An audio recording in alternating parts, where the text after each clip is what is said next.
Olá! Nesta edição do RP Convida, temos a honra de receber o pneumologista pediátrico Dr. Clêmax Couto Santana, professor titular do Departamento de Pediatria da Faculdade de Medicina da Universidade Federal do Rio de Janeiro, UFRJ, e editor-chefe da revista Residência Pediátrica da Sociedade Brasileira de Pediatria.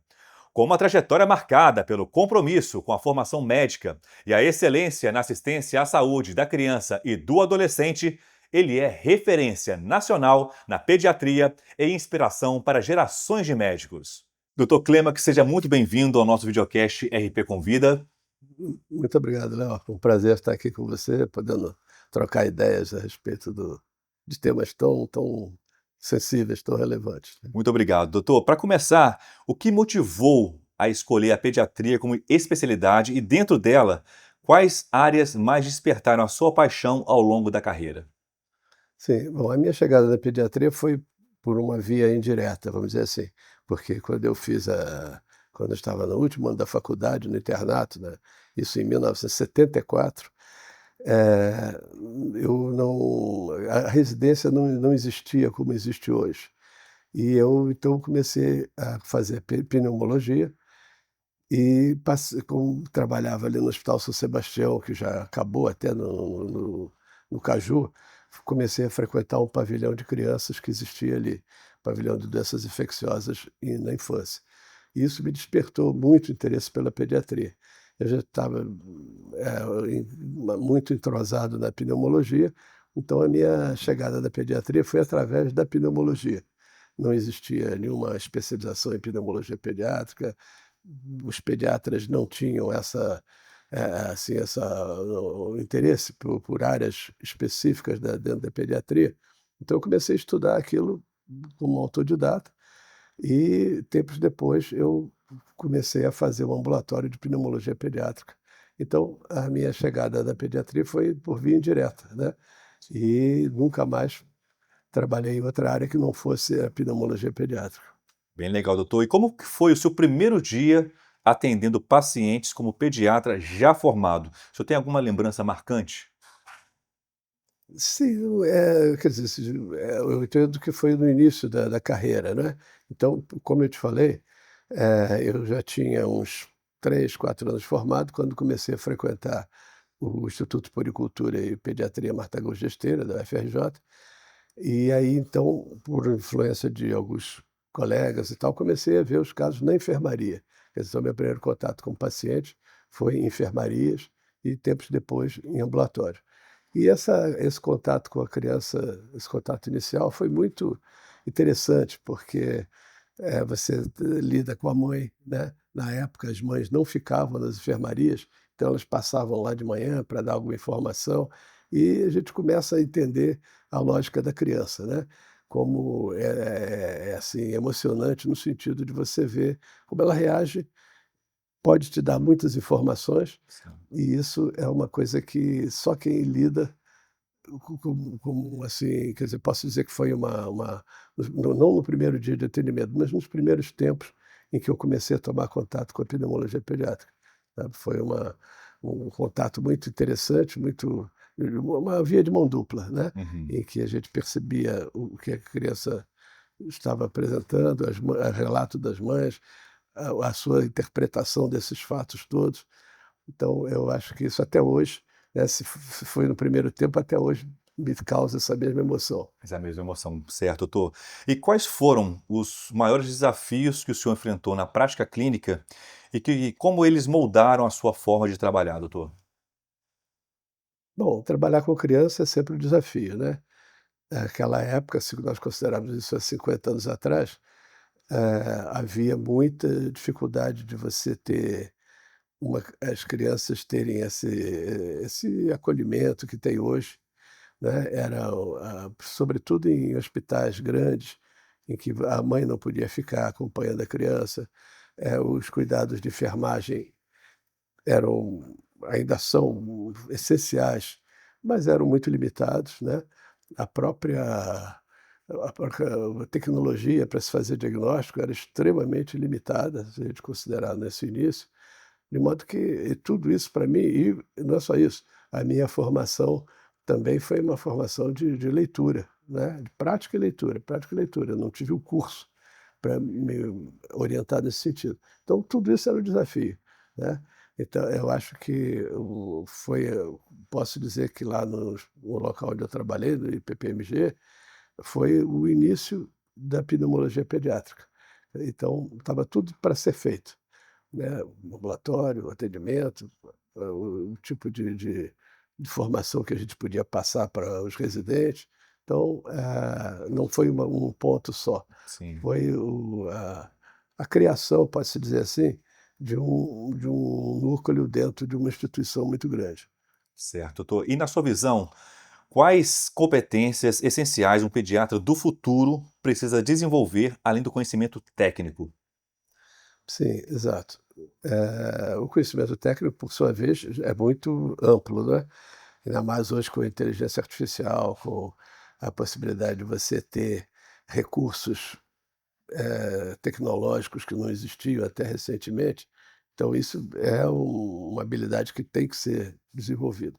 E o principal, os principais, recursos são recursos, assim, de ordem, de humana, né, humanísticos. Quer dizer, o acolhimento, a entender que a gente está lidando com crianças que muitas vezes não conseguem expressar o que estão sentindo, então que você tem que entender a mãe, a família, tem que ter uma sensibilidade para as questões sociais, né, cada vez mais a gente vê que a medicina brasileira ela está relacionada aos determinantes sociais. Então acho Uhum. que e conhecimento de história, né, Sim. não entender que tudo isso começou ontem, não, isso é uma evolução que ainda vai ser para o futuro ainda aperfeiçoada, e a gente tem que estar atento a isso, não achar que, não ter medo do futuro, né. Certo, doutor. Sobre a sua vida acadêmica agora, como que foi o caminho até se tornar professor titular da UFRJ e editor-chefe de uma revista científica de referência na pediatria, que é a revista Residência Pediátrica? Exato. Bom, no primeiro aspecto, eu trabalhei, logo assim que me formei, 2 anos depois, eu praticamente fui convidado a ser professor, auxiliar de ensino. Na Uhum. época existia esse cargo, né. Foi por indicação, não foi concurso nem nada, porque foi uma abertura de vaga. Naquela época nem havia concurso. Uhum. E trabalhei 47 anos como docente na Faculdade de Medicina da UFRJ. Fui passando a professor, como é, adjunto, associado, não sei o que e tal, até chegar a titular por uma progressão funcional, né, melhor dizendo, uma promoção funcional. Uhum. Para chegar a titular, você tem que fazer quase que um balanço da sua vida toda, da sua produção, do que você fez do ponto de vista de aulas, de congressos, de publicações, né, orientações de teses, de mestrado, de doutorado, essa coisa toda. Então é como se fosse um balanço daquilo e aí você então é promovido titular. Então isso chegou já, bem tarde na minha vida, porque, isso não existia. Toda essa progressão para titular era um concurso que havia de quase que de 20 em 20 anos. Agora isso mudou e as pessoas que têm uma produção científica conseguem chegar, né. Uhum. Então esse foi agora eu me aposentei no ano passado. A residência pediátrica foi uma experiência muito interessante, está sendo até hoje, né. Mais de 10 anos depois, você acompanhou de perto tudo isso. Sim. Como, foi uma ideia da de colegas, né, o doutor Gil, a doutora Marilene, que tinham assistido a um congresso de residência médica e disseram: "Por que não faz uma revista voltada para o residente de pediatria?". E essa ideia prosperou. Em 2011, nós nos reunimos aqui na sociedade, depois o grupo foi se ampliando e conseguimos colocar, então, a revista Residência Pediátrica com um perfil de ser uma revista que dava exatamente essa linha de, vamos dizer assim, valorizar o pediatra como leitor e como autor, né. E hoje a gente sabe que é uma revista que está, como você acabou de dizer, ela está como a gente costuma chamar, a revista do pediatra, né, Sim. porque ela tem um perfil de escrever casos clínicos, mostrar trabalhos de revisão, trabalhos originais, um pouco de cada coisa, com aquela visão de que quem está lendo aquilo não é um pesquisador, que de pediatria, na área de pediatria, ou pelo menos é um pesquisador, assim, de nível muito top, vamos dizer assim, Uhum. né, é diferente. Há outras revistas da sociedade que têm esse perfil, não é o caso. E a gente vê que a aceitação está sendo muito boa. Então, o fato de ter sido convidado naquela época pela Marilene, Gil e tudo, foi uma missão muito agradável, que eu até hoje valorizo muito, né, porque Sim. sei que a revista, com o passar do tempo, ela está se fortalecendo, né. Sim, excelente, né, por sinal. E Exato. doutor, para os residentes e graduandos que desejam publicar artigos, quais são os erros mais comuns, né, quais erros mais comuns devem ser evitados e quais estratégias aumentam as chances de aceitação do artigo? Sim. Hoje a gente vê que essa questão de publicação, ela, foi se tornando pouco a pouco mais técnica, né.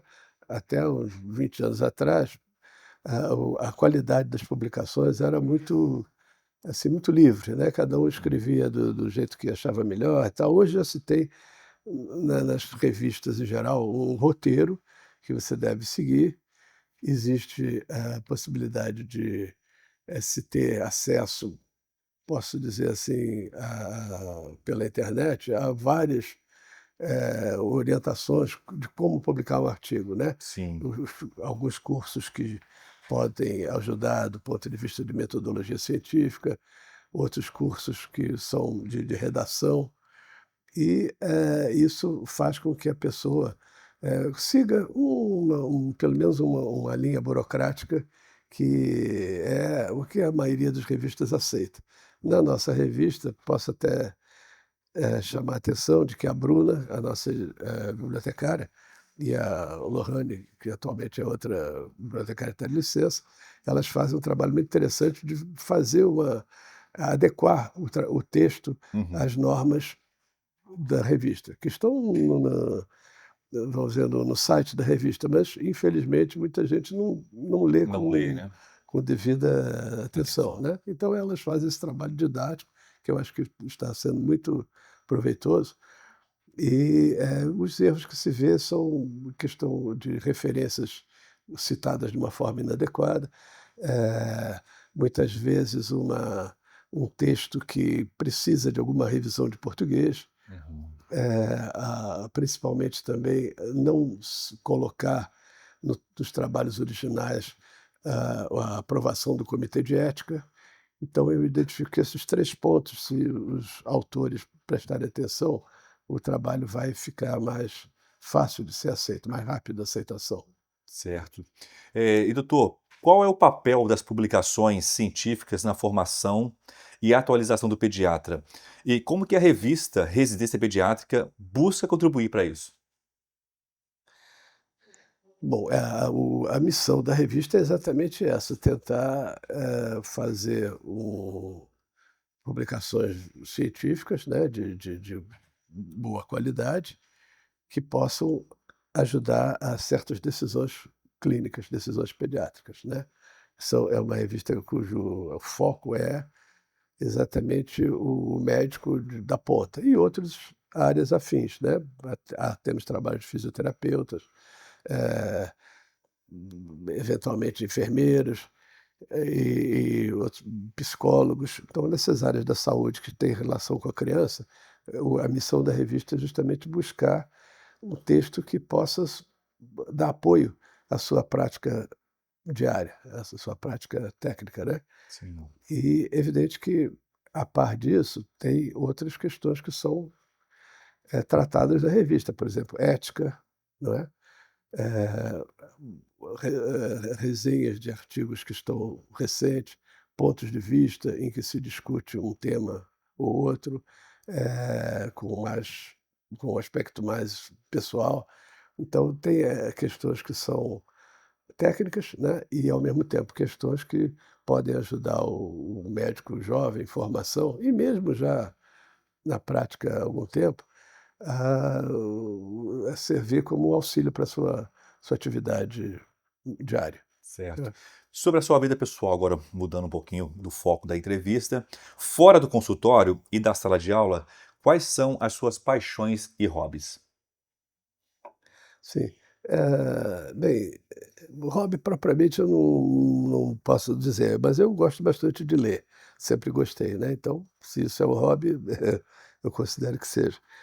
Eh, Outros aspectos eu gosto assim, em geral, de, por exemplo, artes plásticas, história, ler me interesso por algumas coisas de arquitetura, de preservação de patrimônio, de tudo isso está relacionado com a história em última análise, né.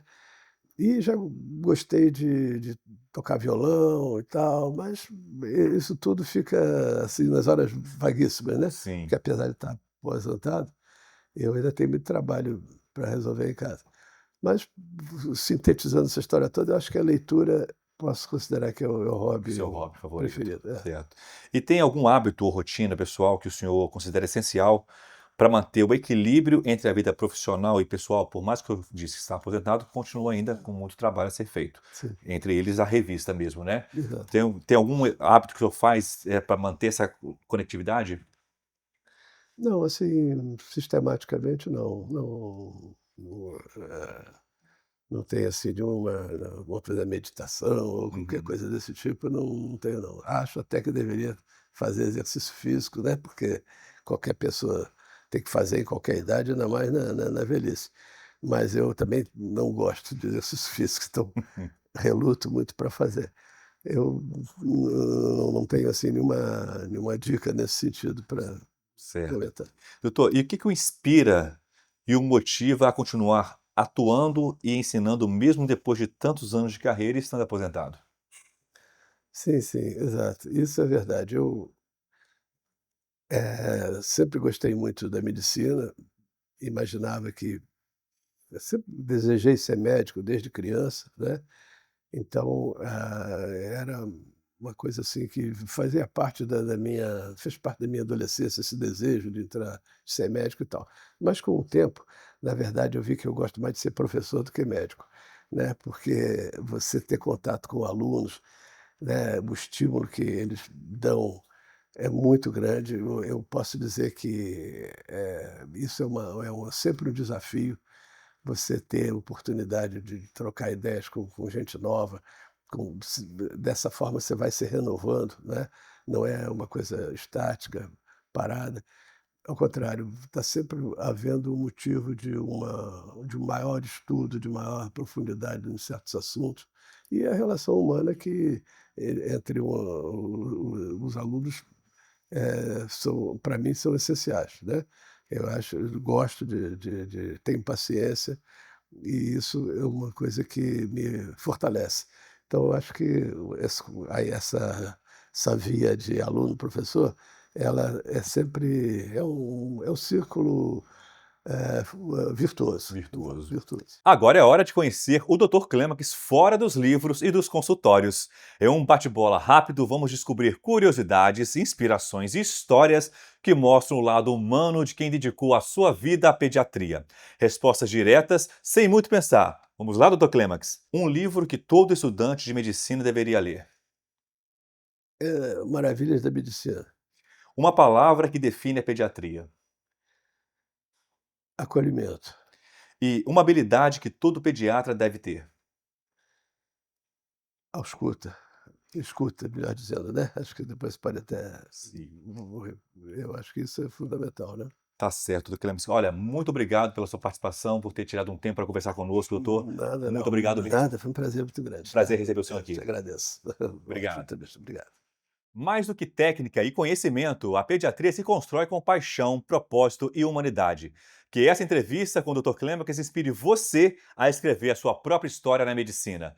O RP Convida termina por aqui. Assista essa e outras entrevistas com expoentes da pediatria em nosso site e redes sociais. A gente se encontra em nossa próxima edição. Até lá!